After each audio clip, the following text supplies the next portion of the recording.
Hey guys, James again. A little bit of a deja vu moment. I'm sat editing the British Shooting Show, but this time we're looking at 2019, so this year rather than last year, but I say it only seems 10 minutes ago.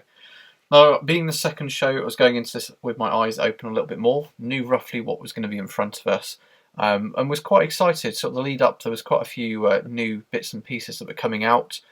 More for the air guns, I think, this year, rather than sort of anything else, but that could just be because that's what I've been watching. So we went over to the Highland stand first of all. As you walk in through the door, it was hard to miss. And obviously they got their range of new SIGs and also a couple of new Webleys. But the big attraction for me really was the new Virtus rifle. Now this is going to be their PCP version, essentially I suppose, of the MCX. An interesting looking rifle. Obviously they've used the body bottle to sit on the back to essentially replace what would have been your stock tube. And then obviously it gets regulated in and whatnot. Price-wise, not the cheapest, however, they're a little bit more involved. Build quality, typically SIG, so I'm really looking forward to seeing this. Hopefully getting a little bit more hands-on time with it so I can give you a better idea.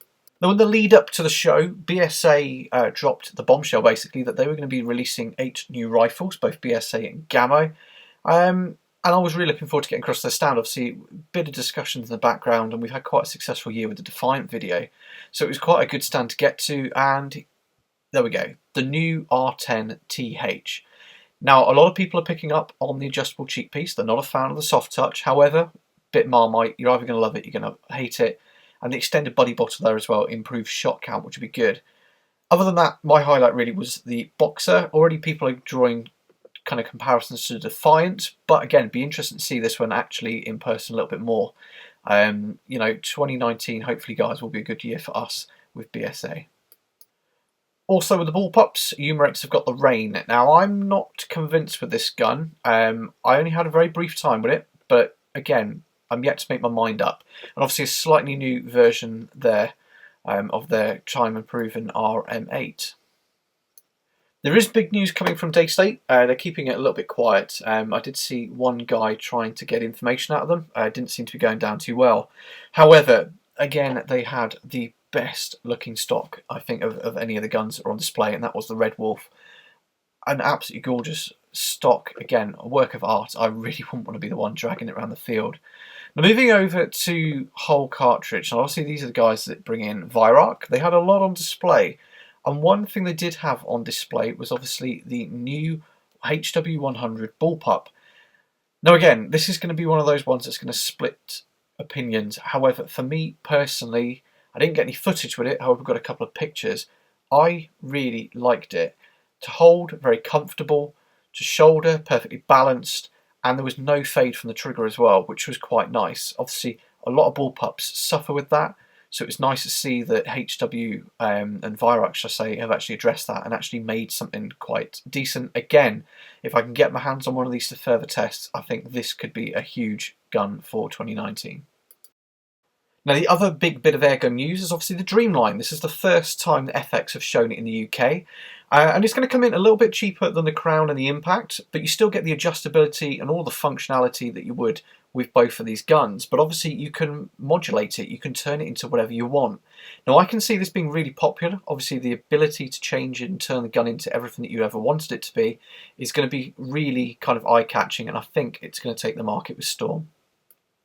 Also on display was the side shot, but we'll go into that in a little bit more detail in a later video.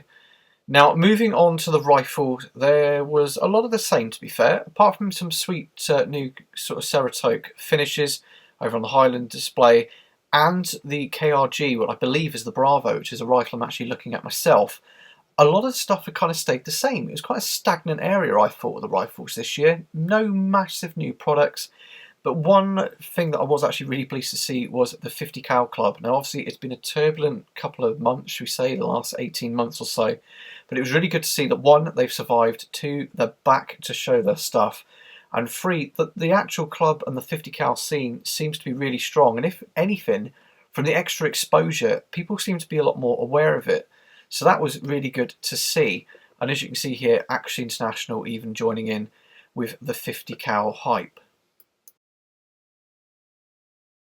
Now, AI weren't the only ones showing off their gear. The Sportsman Gun Centre were also up. Now, for me, this is a local business, obviously based up in Exeter. They're only about an hour drive away from where we are.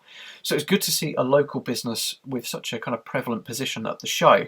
And to be fair, they were the only shop distributor really that had a hell of a display of what I would call black guns. The tactical, practical scene still seems to be massively lacking at this show, which is a bit of a shame to see, but they did have their M&P 1522s, and yeah, they were what they were. Also, they had Primary Arms, and this is going to be a company that they're going to bring in. It's a new company that I had come across, really, and they specialise in scopes. Now, the spec to price on these scopes is going to be quite something. The prices that they were quoting versus the spec and the quality that you were getting were quite incredible. So I'm going to try and get hold of one of these scopes to test. I think this could be another big brand to watch in the UK. One stand that was showing some really nice new gear was the Blaser stand. Now, obviously, I appreciate this is slightly more up in the market. However, they did have some really interesting new gears. You saw the new carbon version of the R8, and you'll see the Ultimate coming up quite soon as well, which is a full carbon R8. They also had on display for the first time that I'm aware the new 22 long rifle conversion kit. Now, this was a really neat feature that will allow you basically to train the fundamentals of maybe long range shooting, but without having to use a big heavy round. And the unit itself is not cheap. It's over £1,000 for the full conversion kit. But it was really well thought out, and actually thought getting the magazine unit out, as I say, it takes an 8-shot rotary magazine, was actually easier than using a standard insert. So that was quite interesting to see and to get my hands on. And thank you to John for actually talking us through and running us through it, because he spent quite a lot of time with us looking at the conversion. And obviously, it wouldn't be a Blaser stand without some obscenely expensive shotguns. The levels of craftsmanship that were being shown on some of these guns, both on Blaser and the rest of the shotgun stands, were quite incredible. Now, I'm not going to go into shotguns too much. There were shotguns everywhere, and I mean virtually every stand had a shotgun of different sorts, from the low end to the mid end to the high end. So I'm not going to go into it, else we would be here literally forever. However, they were there. I put a couple of highlights on the screen in front of you. As I say, these range from literally like £1,000 up to, I think the most expensive one I saw at one point was just shy of £100,000. So again, I'm not going to go into it, but they were there. We can all see them, and yeah, we can all wish that we had that grade of wood on our guns. One thing I did notice this year was the inclusion, or shall I say the better inclusion, of Airsoft. Now, there seemed to be a lot more stands. Land Warrior, I think, had to take the award for the best stand. They had the most stock. They had this amazing sculpture thing. And again, they had a lot on display. And for Magpul prices, seriously, if you're looking for well-priced, sensible-priced Magpul componentry, and I mean genuine componentry, check these guys' website out. The prices, yeah, they were hard to beat. They had plenty on screen. I mean, this gun here, I've had a quick Google. I mean, that's £1,000 for an airsoft gun, but hey-ho. But again, it was nice to see that side of the industry being represented. Now, a couple of honourable mentions. Masood, obviously from Eagle Vision, he's got his new side shot camera out. We're hopefully going to do a little bit more with that later on in the year, so we'll save that for that video. But it was really good to see a small business such as Masood doing so well ahead of his venture across to IWI over in Germany. So you'll see more from him, I think, in the next kind of 12 months going forward. Other honourable mentions, Emberleaf. Now, a friend of mine has just had a knife made by these guys. The level of craftsmanship was just, it was mind-blowing. If you're looking for a custom knife, these are the guys to look at. I've not seen anything like it before. Yeah, incredible. Now, this is basically my highlights from this year's show. Now, I'm not going to go over old ground by showing you stuff that I showed you in last year's video. Obviously, a lot of the stands are very similar.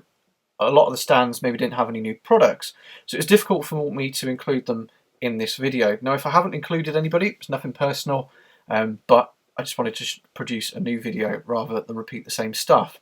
Now, I was really fortunate while we were there to meet some really interesting people. Obviously, just seeing the Squirrel Trust pop up there, and bits and pieces. But also, it was really lovely as we were walking around. Occasionally, not very often, but it was nice when it did happen, that people would come over and just say hello, and they watched the channel. So to everybody that I met and probably looked terrified and a bit deer in the headlights, thank you very much for coming and saying hello. We have already booked my accommodation for next year, so we will be at the show for 2020.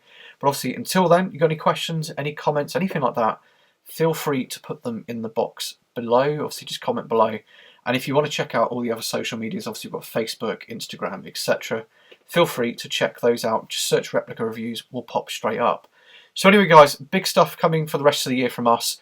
And really looking forward to producing more videos this year. So anyway, thanks for watching, and we will see you next time.